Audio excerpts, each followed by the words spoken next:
À l'aube du XXe siècle, Moirax était un petit village rural de 467 habitants. Sur les 129 foyers recensés dans la commune, 119 correspondaient à des familles de cultivateurs ou de propriétaires terriens.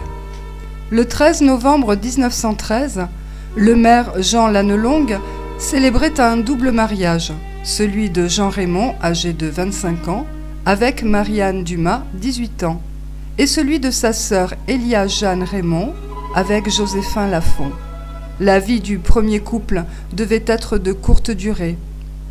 Un cousin de la jeune mariée, Gabriel Mesplès, assistait à la noce avec sa fiancée Félicie. L'année suivante, au cœur de l'été 1914, les Moiraquais s'affairent dans les champs. Le 2 août, le glas de l'église annonce la mobilisation générale. D'août 1914 à novembre 1918, la France mobilisera 8 700 000 soldats et marins, soit 40% de la population masculine, des hommes de 20 à 48 ans. La majeure partie sera déployée sur le front occidental. À Moirax, une quarantaine de soldats est appelée sous les drapeaux. 12 succomberont sur le front et 2 à Moirax des conséquences de leurs blessures. Ils sont partis la fleur au fusil, comme l'annonçait la propagande. La guerre ne durerait pas. On allait prendre une revanche. Mais un mois à peine après le début de la guerre, 3 de nos soldats tombent sous le feu ennemi. Le 27 août, Jean Couec, né au lieu-dit Gravert, âgé de 24 ans, périt au cours de la première bataille des Ardennes. Le 22 août, Louis Junca, né au lieu-dit Canet, est blessé dans la bataille d'Alsace. Il décède à l'âge de 28 ans à l'hôpital de Belfort le 2 septembre. Il sera inhumé au cimetière de Belfort, carré militaire numéro 75. Henri Cazeneuve, âgé de 31 ans, est tué à l'ennemi le 5 septembre au bois de Barré. Il laisse une veuve, Marie-Victorine Berger, et un fils, âgé de 7 ans, domicilié au lieu-dit Bourrut. Voici novembre et la neige. Le front s'est stabilisé, on creuse des tranchées de la mer du Nord à la frontière suisse. On apprend à Moirax qu'un père de 2 fillettes, âgé de 5 ans et 3 ans et demeurant à La Battute, Jean Mouroux, a été tué en Belgique au cours de la célèbre mais terrible bataille d'Ypres le 2 novembre. La guerre de position vient de débuter. Le 11 novembre 1914, Charles-Louis Planès, né à Larocque, décède des suites de ses blessures, à l'hôpital de Dunkerque. Son nom était inscrit sur le livre d'or, et pourtant, il n'apparaît pas sur le monument aux morts. Sur le front, au fil des jours, la vie devient de plus en plus dure. Tous les Moiraquais sont en deuil, 5 en 4 mois. C'est beaucoup pour un petit village. En janvier 1915, la famille Raymond pleure le jeune marié, Jean dit Élie. Il n'est pas tombé sous le feu de l'ennemi, mais il a succombé à la maladie, la fièvre typhoïde, le 22 janvier. Sa dépouille repose dans le cimetière de Châlons-en-Champagne, carré militaire de l'Est, numéro 2666. Lettre d'un soldat trouvé dans une maison de Moirax, adressée à un autre soldat blessé, le 1er février 1915. Je te félicite et je te remercie des bons sentiments que tu nourris envers la patrie et envers tes semblables. Oui, c'est un bien que quelque âme bien trempée puisse avoir l'occasion, actuellement, de retremper les ramollis ou les décourager. Tu feras œuvre utile de patriotisme en faisant connaître autour de toi l'exacte vérité, c'est-à-dire que les dangers et les souffrances des tranchées sont exagérées ou mal comprises, et qu'ici, comme dans l'intérieur de notre succès final, dépend de l'endurance, de la patience et de la discipline avec lesquelles nous participerons aux actions qui se dérouleront sur le front. Février 1915. C'est Gabriel Mesplès qui décède à Dunkerque, lui aussi d'une maladie contractée en service. Il a été inhumé dans la nécropole nationale de Dunkerque.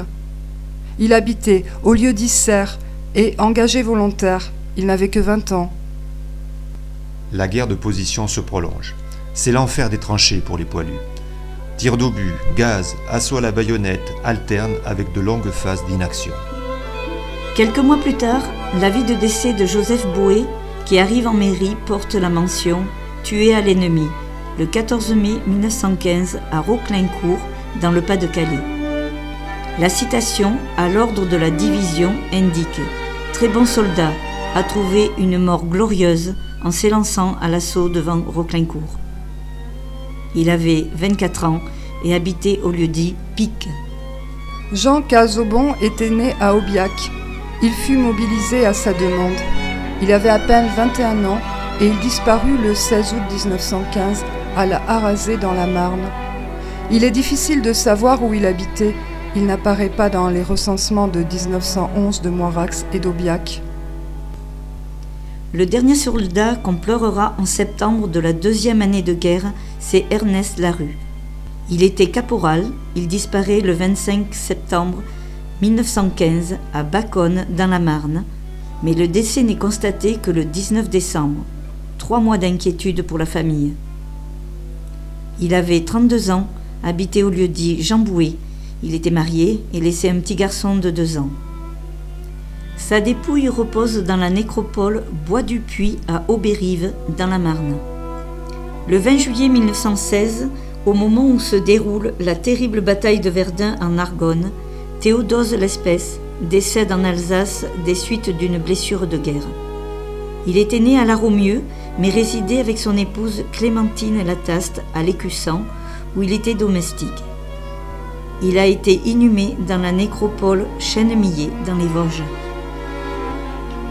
1917, une année trouble, marquée par les mutineries de soldats, la défaite de l'allié russe, mais aussi une année d'espoir, avec l'entrée en guerre des États-Unis d'Amérique. Cette année-là, disparaît Jean-Cyprien Jaubert dans sa 22e année. Il est décédé des suites de ses blessures occasionnées par un éclat d'obus au Mont-Pertois. Il est inhumé dans la nécropole nationale de Mourmelon-le-Petit, en Champagne. Les dernières victimes décéderont à Moirax. Jean Dumas, né à Tacouette, disparaît en 1918, année de la victoire. Paul Bénèche, qui résidait à Loubert, laissait 3 enfants, pupilles de la nation, en 1919, alors que se négocient les traités de paix.